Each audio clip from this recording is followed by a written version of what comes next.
Let's go back to the sun in Sagittarius. Don't want to miss that. Now, we've already said that the sun in Sagittarius is about people who want to search for the truth. The sun in Sagittarius is people who like to travel, people who want to do road trips, people who don't necessarily want to be tied down to responsibility, people who have a strong desire to grow in their beliefs over their life. The idea that the truth that you seek as a Sagittarius sun person is not the same over the years. It changes over time. So the Sagittarius sun person is always going to be searching for the truth as they see it in that moment, in that part of their life. Now, in this chart, as I mentioned, we have the sun in Sagittarius that is the only fire planet and the only mutable planet in the chart. So we know this is important.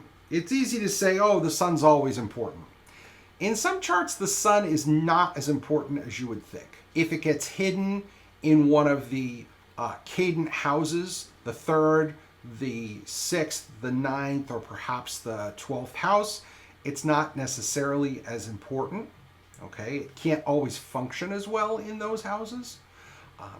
Sometimes if a particular planet is not well integrated into the chart, then it might not have a lot of influence. So let's not assume that the sun is always going to be the be-all and the end-all.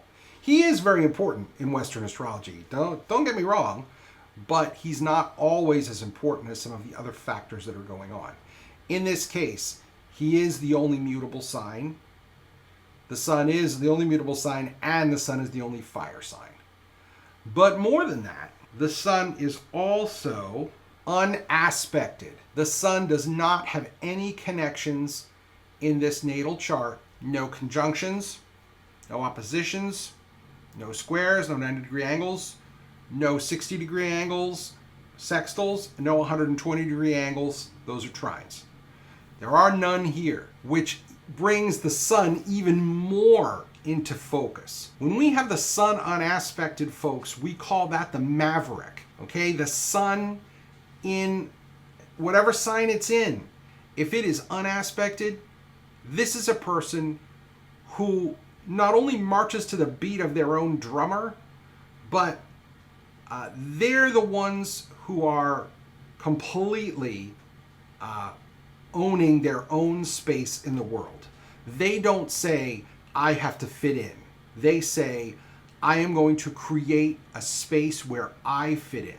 That's the power, the maverick power of the unaspected sun. Now, the challenge with an unaspected sun, and I know this one well because I also have an unaspected sun, is that you don't really fit in anywhere. So as you go through life, you find groups and organizations and sets of people, and you feel like you fit, but not always fully. There's always something that's not quite right. For someone who has the sun unaspected, it's important for that person to create the spaces where they will be comfortable and not expect to fit in with a lot of different groups. Someone with the sun unaspected certainly can be in groups, but a lot of times when we are in a group, people want to put us in charge of said group, which is not always the place we want to be. Even recently, I had the opportunity to head up a group, and I said no.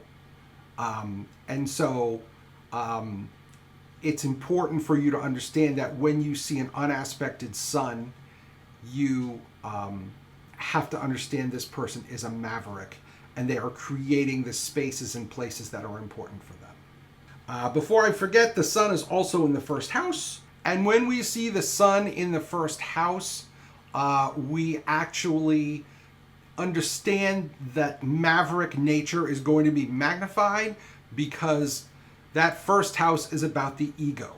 So I am convinced that Taylor Swift is very aware of how amazing she is. Again, I say that not necessarily in a negative way, but this is a person likely with a pretty healthy ego, and considering what she's accomplished, I'm not really surprised at all. I would probably have an ego about it too.